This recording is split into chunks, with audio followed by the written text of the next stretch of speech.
Welcome to Gen X Mindscape, the podcast dedicated to exploring the complexities of midlife and the pursuit of a purposeful life. I'm your host and fellow Gen Xer Kyle, here to accompany you on this journey. Midlife is a season of introspection and new beginnings.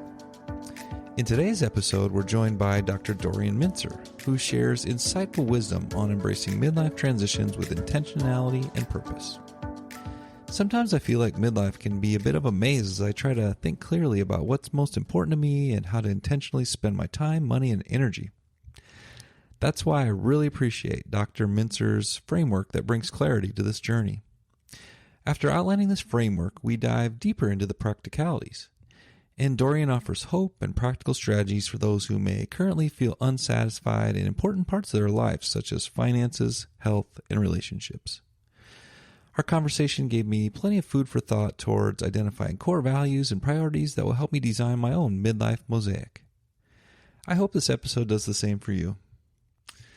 I'm really excited to share this episode with you, so let's get to it. Today, we are honored to have Dr. Dorian Minzer, a distinguished speaker, author, therapist, and coach, who has devoted her career to helping individuals shape their lives into a vibrant mosaic of purpose and fulfillment. With a profound belief in the uniqueness of each individual, Dorian's journey has been a testament to embracing life's opportunities and challenges with intention. She is the co-author of The Couple's Retirement Puzzle, 10 Must-Have Conversations for Creating an Amazing New Life Together. She is also the host of Revolutionize Your Retirement Radio podcast. If you're interested in exploring these resources after our conversation, I'll put the links in the show notes. Welcome to the show, Dorian. So glad you are here. Yeah. Thank you, Kyle. Thanks for inviting me. You are welcome. Could you start by just giving our listeners some insight into your background and how you became interested in our topics today? Sure. I've always been interested in people in life transitions because when you think about it, we have transitions throughout our life, Yes. Probably from the moment we're born, although we may not be as conscious of those. And with my interest in transitions, I had gotten my very first therapy, a master's in social work degree back in 1970, and was really interested in working with individuals and groups, and then began, working more with people just in different life stages then. And they seem to have paralleled my own life stages. And so, around that time or in preparation for it, I realized that being 60 was different from like in my parents' generation when 60 was really old. Yes, and I began, really studying in preparation for my own being 60, learning as much as I could about adult development, about life planning, about positive psychology. And so it sort of morphed into working with people second half of life. But I still love working with younger people too, because I think each life transition informs how we're going to approach this one. And so, I just love working with people in life transitions. Yeah, it's really easy to see how much you enjoy that, and your approach just really resonates with me.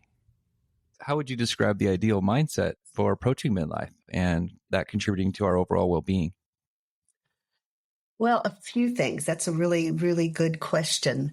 Advice I would give to listeners who are probably in not the second half of life yet would be to try throughout life to have what's called a growth mindset.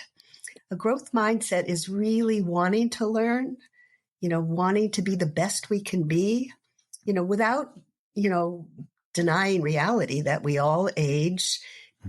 Some of us age better than other people. Some have genetic aspects, but generally there are a lot of parts of life we can have some control over, like exercising our body and brain, good nutrition, meaningful relationships, spirituality, connection, engagement, purpose, and meaning. I can't stress that, enough. And a growth mindset is being open to yourself and your own possibilities rather than what's called a fixed mindset, where you maybe believe the stereotypes that society has for you. Regardless, it could be gender-based, it could be age-based. We live in a society where there's a lot of ageism, which is, really a prejudice against being older, which is actually a prejudice against our future self. That's right. Because if we're lucky, we're going to get older. Yes. And sometimes we internalize that. So it's so easy, for example, when you're 40 or 50 or 60 thinking, oh my gosh, I am so old now, it's all downhill. If you believe that, it will be. So it becomes important to have this growth mindset, to know it's not a chronological age. It's how we learn, what our ideas are about ourselves and what our relationship is to other people, to the planet, to the world. And how do we want to engage in it? Now is the time with that growth mindset at whatever age you are, to think more positively that you matter, that you can make a difference if you believe that. And if you don't, there's a slippery slope of kind of going downhill that unfortunately people can go into at whatever age. Yeah, that's so well said. I think sometimes we can feel like we're on the decline in midlife because our bodies are changing and aren't what they used to be. But it's really empowering to reconsider that we can take small steps, small intentional steps towards what we really want. The key is, what do we really want? Yeah, I think it really is important to think about what is important to you. What are your values? What are your dreams? What are your strengths? I think that I like the framework of puzzle. It's part of why the book that I co-authored has the title Couples Retirement Puzzle. And I do want to mention to readers, although it's written for couples, it's really for anybody. And the person who wrote the foreword actually said he thought it should be given to newlyweds. Not that newlyweds are thinking about retirement, but it's all about how to communicate about important issues. Right. I like puzzle because it's a verb and a noun, and it's a framework that I use. So there are many things we need to puzzle out for ourselves. And if you're in a relationship or friends or whoever's important in your life, it's good if they can puzzle it out. So you each can create your own vision of what's important, what's not important, what you'd like to do if possible, some things you definitely don't want to do, and have whoever's part of your life journey do a similar vision creation. And then you figure out and try to create a shared journey and talk about, where are there similarities? Where are they aligned? Where are they different? What are some things to do together or separately? So that's the verb part, the puzzling it out. The other part that I like is that there are many aspects of our life that are like puzzle pieces. They're not going to fit together perfectly like a jigsaw puzzle, but they do impact each other. So for example, things like finances, things like health and wellness. Those are two big ones that I think impact many other lifestyle choices. And I'm a believer, no matter how much or how little money you have, it's helpful to talk with a life planner, and particularly one who's what's called a holistic life planner that isn't as interested in just the number, but really wants to help you think about money as a tool and how you want it to help you have the kind of lifestyle you want. And health and wellness, we can't totally control it. There's some interesting literature and research that says by the time we're 65, 30% is genetics, 70% are things we can have some control over. If you've got the 30% genetics, you need to deal with that.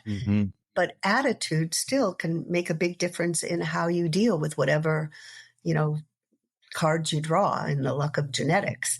But the 70% are things I just mentioned before, the healthy eating, exercising your mind and brain, meaningful relationships, self-esteem, that connection, engagement, purpose and meaning, giving back. So there are all these puzzle pieces. So again, health and wellness and finances are two big ones, but other ones are expectations of yourself or whoever's important in your life, time together, time apart.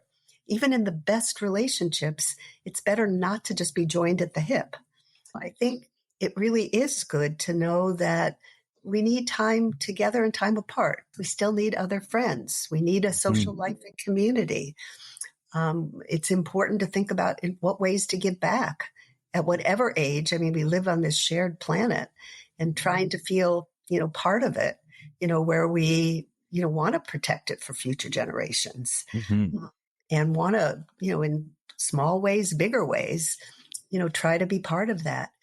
thinking about end of life issues, wishes. A lot of people don't want to think about mortality. I think knowing that as far as we know, we all have the same end, that we're going to at some point die. I think actually that makes life even more precious. Mm-hmm. You don't want to necessarily dwell on, kind of the end point, but I think the end point can inform you to, to make sure you've got things in order, no matter what your age. Have a will, have your documents in order, have a healthcare proxy. It's like liberating, and it's an act of love for whoever the survivors are to be able to do it. And once you've done it, you can put it away, but then revisit it periodically. Spirituality is an important thing. And I don't necessarily mean religion when I say spirituality. For some people, it may be that. For others, it just may be a sense of how am I in this universe? How am I interconnected to nature, to everything around me? And often as we get older, there are shifts to really trying to figure out what is it all about? So if you are a spiritual person, mindfulness, different ways of wanting to, cultivate that's great. It's never too late to develop that part. And attitude makes such a difference. There's another study that says that a positive attitude about aging and growing older actually can give us 7.5 more years of life. And that doesn't mean a Pollyanna attitude. I mean, no matter how well we take care of ourselves, we're going to age. I think it's always important to still have dreams and hopes and goals. So you may have to shift them. If your body doesn't want you to be at high altitudes or, as much hiking, then find places to walk. We may not be able to change events that have happened to us, but we can have some impact on how we respond to it. And we always have our story to keep telling, and we can change our story. We don't have to be a victim, to things that happened in our past that were hard. We can, kind of work it through and in a transformative way, grow and be resilient and, and hold on to gratefulness and forgiving ourselves and others. Could you talk a little bit more about how people apply purpose and values to the puzzle pieces? Sure. So sort of thinking back to an earlier question tied into this one, Kyle, sometimes people sort of say, I don't know what gives me purpose. And purpose doesn't have to be with a big capital P. It can be a little p. So regardless of your age, it may be helpful to kind of think about as you're growing up, were there things that really you did, things that became hobbies, people you admired that did things? What were they? As you're kind of going through life, have there been things that interest you that you've had to put aside because there's just not time for it? So it's helpful at different stages of the life to resurrect some of those ideas, and to think about, what are things that kind of make my juices flow? What are things that excite me, that, where I feel connected? And let yourself think about what is it that makes me come alive? What is it that the world needs? And sometimes that helps you begin to think about what the purpose is. It can be nurturing in a relationship. It can be, dealing with parents, siblings, nieces, nephews. It can be volunteering. It can be in being engaged in a cause that's important to you. It could be political. It could be a societal, the planet, climate change. There's no right way. But what I do find is that the more we feel like we matter, that we can make a difference for ourselves and others, even a smile and kindness, goes a long way and can help you feel a sense of purpose. Studies show that, and some people can start new things later, and many do. Start now. Oftentimes it can be so rewarding at whatever phase of life you are now, to think about, what are things I really believe in a lot? What might be little tiny ways that I can give back at whatever age I am now? Maybe volunteering, it might be sending a check. There's no right way, but take that with you, develop it now. Maybe there's, causes or things that you want to get involved with now that, you'll have more time for later. So don't be frightened by the term purpose. It doesn't have to be a big, big P. Mm-hmm. It's just what makes you come alive. What's a way that, what's a part of you want to develop, maybe a way to give back. That's a great way to say it. And it feels like it puts you on solid footing for some of your planning and problem solving, taking advantage of those areas where you feel strong and then building up some of those areas that you're not feeling as on solid footing about. What are some guidelines that people in mid-age should consider if they're not feeling great about where their finances are at this time in their life?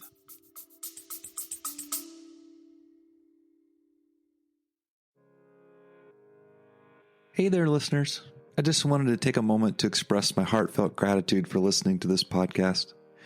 Your support and feedback keep me motivated to continue growing and crafting episodes that are meaningful and helpful for you on your journey. That's why I'm inviting you to join our Gen X Mindscape community page on Facebook.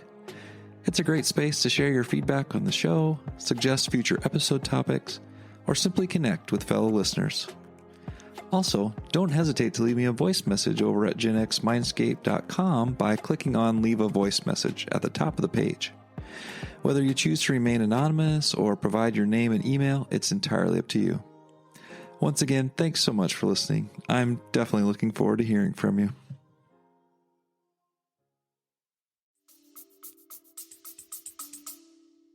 So again, a really good question. I think it's never too early and never too late to think about finances. It's often helpful. And again, it can be with, a friend, a partner, a sibling, or a financial planner. It's helpful to think about what were the money messages that you had in the past? How was money handled growing up? Sometimes in good ways, sometimes not.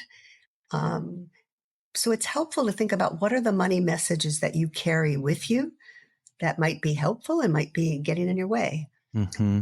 So how was money talked about? How was it spent?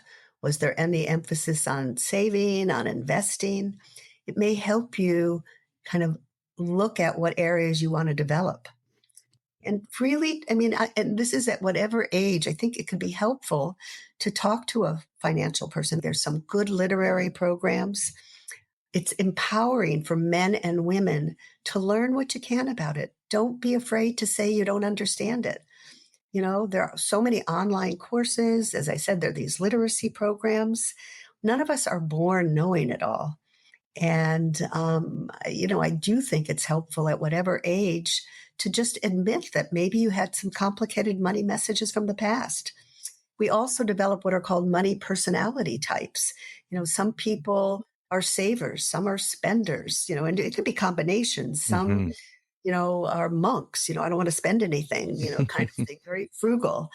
And what can happen in a relationship is, you may have a very different money personality type than your partner. And that can create conflict. So money, often people avoid conversations about it. They avoid puzzling it out for themselves and talking together. I really encourage people to do it. Don't be so afraid of it. Often I say when I give talks, money, sex, and death are sort of taboos. I'm saying you can talk about all of them. Mm-hmm. Mm-hmm. Yeah, avoiding it doesn't change what's actually there underneath, and you'll never regret having a handle and a plan on that. Easy for me to say, but it's a great reminder to hear it from you. What about health? I know in midlife, it's stressful. There's a lot of responsibilities. Our bodies are aging. What about those people that aren't feeling good where they're at with their health at this point, but they want to have a longer, healthy life? Or how do you counsel your clients in that situation? The first is noticing that and being aware of it and mindful. A first step might be actually talking to your primary care doctor or nurse practitioners or, whoever's available to you. If you're not feeling at a good place in terms of your body and exercising, first of all, therapy, coaching, seeing your PCP, nutrition can be helpful. You don't want to suddenly start exercising if you haven't done it as though you've been doing it forever. It ties into the kind of the small steps. It's, maybe puts a little bit of money in there to get a personal trainer, for an initial consultation at least, and maybe, at the beginning on a more regular basis till it becomes sort of part of your repertoire. You don't want to overdo it to start with. You want to build up slowly, but know you can build up. Again, there's studies showing that even in their 90s, people who start being able to do some, small amounts of exercise can really help themselves. And if in fact, people talk about wanting to age well and all, exercise is such an important part, and what you eat. And you don't have to do it alone. Get a buddy. Sometimes it's hard, but get a walking buddy or get a buddy to go to the gym with. Again, I think during COVID, it was harder. People were staying inside. I think walking maybe was one of the few things, people could do. But don't feel like if you haven't been doing it, it's too late. It's not, it's never too late. I usually don't like to say always and never, but it's never too late to, I do think no matter what age you are, you can benefit from starting to take care of yourself. But it's developing a new habit, and developing new habits take time. You might have to unlearn some old messages. Some studies say it takes 21 days to develop a new habit. Others say it takes 90 days. Maybe it's somewhere in between. It takes time, and they're going to be, a few steps forward and back and forward and back. So when, say you've exercised for a while and you're starting to feel good and then you're at a plateau, it's easy to give up and you might feel like it's back, but it's not all the way back. View the few steps back as just retuning, refueling, and then move forward again. I think asking for help is often hard for people. So I want to encourage your listeners. It's not a weakness to ask for help, whether it be for a therapist, a coach, your medical practitioner, a nutritionist, a personal trainer. We live in an interdependent world. And, I think the idea of having to be so super independent can work against us. I mean, yes, we want to have autonomy. We want to, be as able and capable as we can. But, I think it helps to think about the world as sort of interconnected and we help each other. Exactly. And that leads so nicely into your next puzzle piece, which is relationships. I think in midlife, there are so many layers. First of all, in the roles that we're playing, we play so many roles in our lives, but also we've been through so many different types of relationships and emotions during our time. We may have some regrets. We may have long-term cherished relationships. We may have relationships that have changed a lot. We may have new relationships. And so what would you say to people who feel like this relationship area isn't where they want it to be? Sure. I think relationships are so important. What I think is important is, if you get into this fixed mindset of beating yourself up, that is not helpful. So again, I think the growth mindset becomes important here. We all have a number of different relationships and we all do make mistakes. None of us are perfect. And it often is important, to let yourself reflect on some of the relationships, the good, bad, and the ugly, and to think about and maybe work with yourself or with the help of a therapist or a coach or a new partner or a friend, try to take stock of what you bring to the relationship. I always say it takes two people that bring things. And sometimes people can bring out kind of the worst in each other. And sometimes people can bring out the best in each other. And, it's helpful to think about what you bring to a relationship. Are there any patterns to it? Are there ways, that, maybe it's hard for you to listen or really appreciate differences and, kind of get stuck in your own way if somebody disagrees with you? I mean, what are the issues at work? I think self-awareness, reflecting on it. I mentioned before, I think self-forgiveness, as well as sometimes forgiveness of others, is really very helpful and important. None of us are perfect. We all make mistakes. The important thing is to learn from the mistakes. Also trying to be grateful. We could focus and maximize all the negative things about, people and life and all of that. That's a choice. Or we can try to not deny it, be aware of the negatives, but not magnify it so much that we lose sight of what are some positive learnings I can have from it. Yeah. I can't change it, but what can I learn from it? I'm a believer that you can do some repairing even by writing a letter to somebody who's no longer here. Because the being able to write and reflect and look at the part you bring and being able to own your truth or your perception of it, which may be different from others, can be really helpful. If the person is still alive and there is a wish to try to repair that relationship, don't keep putting it off. And it may be hard. There's things called gratitude letters, where you can, write a letter thanking somebody for the impact and importance that they had in your life. There also can be forgiveness letters, where, maybe you feel like you've wronged somebody. There's so many different ways, if you think about it, that, it's not like it has to be static. I mean, if relationships, that area is not one that you do well in, get some help. I mean, certainly there's so many self-help books and programs and also helpful both therapists and coaches out there. Yeah. But it does mean admitting that none of us are perfect. We all have strengths. We all have limitations. Sometimes strengths can even be limitations. But if you want to live your best life, try to make it that way by owning your own part in what you bring to relationships. And, maybe if you're in a new relationship and it's problematic, maybe it's important from the get-go to get some help for it. Thank you for that. It clicked for me that growth mindset really facilitates humility in relationships. I know you can be defensive when somebody is open with you or communicates something that may be hard. If you are recognizing that you can change, I think that sets you up for more humility and change. And it's kind of an antidote to some of that defensiveness that we might have in relationships that can really harm relationships, I think. And it's so easy to get caught in a relationship in sort of win-lose, my way, your way. Try to think of the win-win. Open a space for the relationship, which is sometimes it's your way, sometimes it's my way. Agree to disagree, but appreciate what you're hearing. I think it's helpful. Yeah. One last area I wanted to talk about within your puzzle framework is spirituality. You touched on that earlier, but let's go deeper. For those that may be struggling in this area, what are some things you would say to those people? So again, spirituality doesn't have to be this big S that feels, so scary to people.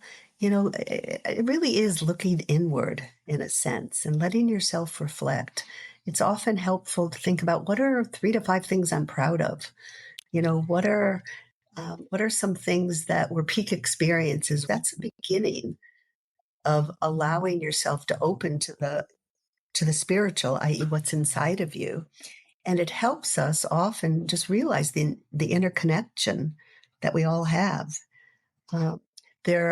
Many people talk about mindfulness and meditation. Mm-hmm. I think those all can be very important things. There's a number of different apps that, people talk about. I think Headspace is one. There are a number you can, one of the benefits of the internet is you can Google any of these topics and be led to something. And, you can experiment with some meditation tapes, and work on letting yourself relax.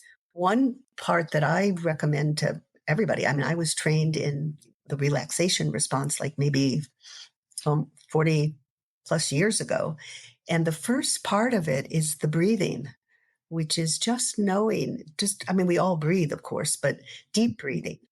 And so your listeners can try it right now. Just take a deep breath in through your nose, hold it for 4 to 5 seconds, and then exhale through your mouth. And take another deep breath. And as you exhale, just silently to yourself, just say, relax. And it can be any message you want to say to yourself.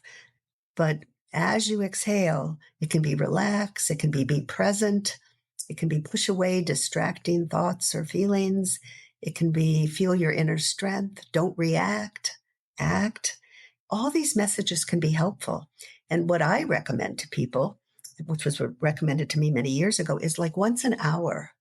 If you can just, and it can be more often, if you tend to realize you tend to be a reactive person, or you get anxious, or you're depressed or whatever, just take a couple of moments for a couple of breaths that just center you. Your eyes can be open if people are around, they can be closed. If the once an hour or every half hour or whatever doesn't work, many people say try it at a time of transition. So when you finished a conversation, or before you're going to start one, or when you stand up, or when you go into a different room, the more that you allow yourself to just still yourself a little, to quiet yourself a little, you center yourself, and you can discover, you can let yourself maybe begin to feel some feelings that are in there. I think that's the beginning of opening yourself and spirituality. So it's a deeper connection both with yourself, but it is humbling, as you said. It can be just realizing we're one little part in this. I find walking and appreciating and really feeling gratitude of I'm just looking outside my window right now of just how beautiful the world is. And, that is part of spirituality. So don't be afraid of it. For some, it has a religious connotation. For others, it's just part of like, what's it all about? Why am I here? And not that anybody's going to have all the answers, but sometimes it's just soothing and feels so wonderful to just know you're not alone. We're part of this big wide universe. I love that perspective so much. The puzzle, the framework, the mosaic, the midlife mosaic, as I'd like to call it, uh, it becomes clearer as we think about these things and start to move forward with some of these ideas and find what works for us. As we kind of get towards the end here, Dorian, what are some practical steps that you would suggest for people seeking to craft this midlife mosaic? Well, I think there are a number of things. I think the beginning is to let yourself reflect about yourself and your life. There's a wonderful little exercise you can do, which is kind of a life review. You can take a piece of paper and have a line in the middle and put the year you were born, and maybe put 100 years at the end, and do it in segments of 10 years. And you can do it in a number of ways. You can write down what were the life events that were going on around you, what were the family events going on around you, what were meaningful experiences in your life during, say, the first 10 years, next decade, next. That can be helpful because it can, again, help you sometimes, look and appreciate sometimes the good, bad, and the ugly. Mm-hmm. But knowing, you can't change things, but looking at how you've dealt with them. But don't be afraid to just open yourself to say, I really do want to live my life as fully as possible. So I want to open to the confusions and the uncertainties, and maybe, come up and deal with some of the things that really feel like they're maybe still holding you back. Mm-hmm. There are therapists out there, there's coaches out there are different group kind of programs. So, I guess what I would encourage someone to do is don't be afraid of taking stock of your life now at whatever age you are, and really thinking about what would be some steps I can do. Another little thing that can be helpful is that you put the different areas. It could be the 10 must-have conversations I have, like finances, health and wellness, spirituality, family connections. Make yourself like a little graph. It can be a circle, or it can be kind of pillars. And then, so put on the bottom health and wellness, finances, friendships, relationships, family, whatever. And then on the side, do 0 to 10, and just sort of see where you are now. Like maybe right now, in terms of health and wellness, you're at a 2. So then do it for each of those areas, and you'll have like a little graph. And so then you might want to think, okay, I put it at a 2. Why is health and wellness at a 2? What would make it a 2.5? Not what will make it a 10, because that's expecting you to go from A to Z, and you can't. What would make it a 2.5? Maybe just even starting to exercise, maybe calling a trainer. What would make it a 2.5? The same in the finances. What would, say you have yourself at a 4, what would make it a 4.5 or a 5? Maybe it is looking and trying to find some financial literacy. Maybe it is, asking friends for suggestions or family members for suggestions of a financial person to talk to. But in each situation, what would be the next little step that could help you move along? And then, periodically reassess. And again, I do think little steps give you mastery that get you another step and another. If you try to do too much, you set yourself up to disappoint yourself and maybe fail. So be realistic. I love how you tied that all together. That was really, really wonderful. As we kind of come to a close here, are there any other resources you would recommend for our listeners seeking to learn more or to create their midlife mosaic? So there are a lot of resources. There are programs that are online, so people can look at Modern Elder Academy. There are other programs, people can look for coaches, people can look for midlife career transitions. In terms of what I can offer, I encourage people to go to my website, revolutionizeretirement.com. It may focus somewhat on the retirement and getting older, but I think it's applicable at whatever age. I offer coaching, therapy, speaking, workshops. There's a Retirement Coaches Association. I know your people aren't necessarily interested in retirement, but it is helpful to think about the things ahead. There's so many different programs. I do have some resources on my website. I must admit that it's not totally up to date because there's so many newer things that come. I also have a free monthly interview with experts series. Some of it has to do with retirement and aging. Some have to do with just living. The sign up always is the week before. So on the third week of the month, the sign up on revolutionizeretirement.com. It's always Tuesday at noon Eastern time, except for December because it's too close to the holiday. Mm-hmm. Once you sign up, it's free and it's open to professionals and the public. Once you sign up, you get a recording link afterwards. And then in addition, I have a podcast series. So to celebrate, I'm now in my 11th year of this interview series. So to celebrate the 10th year, I started putting out on podcasts the earlier interviews. And they're all free. And so I would encourage your listeners, you can kind of scroll through them and see what interests you. Incredible. That definitely interests me, and I know what I'll be doing tonight. So, Dorian, this has been so helpful, so thoughtful, and so insightful. I want to really thank you for taking the time to be with us, and thank you so much for being on the show. You're welcome. Thank you for inviting me.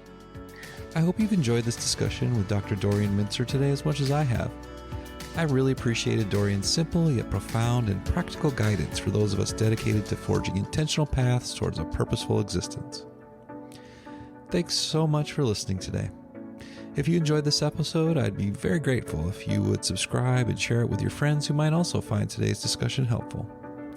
So until next time, keep exploring, stay curious, and stay true to yourself.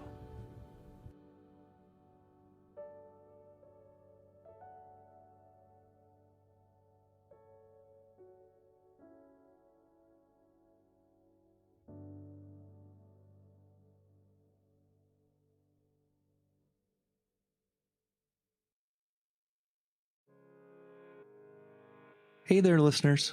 I just wanted to take a moment to express my heartfelt gratitude for listening to this podcast. Your support and feedback keep me motivated to continue growing and crafting episodes that are meaningful and helpful for you on your journey. That's why I'm inviting you to join our Gen X Mindscape community page on Facebook. It's a great space to share your feedback on the show, suggest future episode topics, or simply connect with fellow listeners. Also, don't hesitate to leave me a voice message over at genxmindscape.com by clicking on Leave a Voice Message at the top of the page. Whether you choose to remain anonymous or provide your name and email, it's entirely up to you. Once again, thanks so much for listening. I'm definitely looking forward to hearing from you.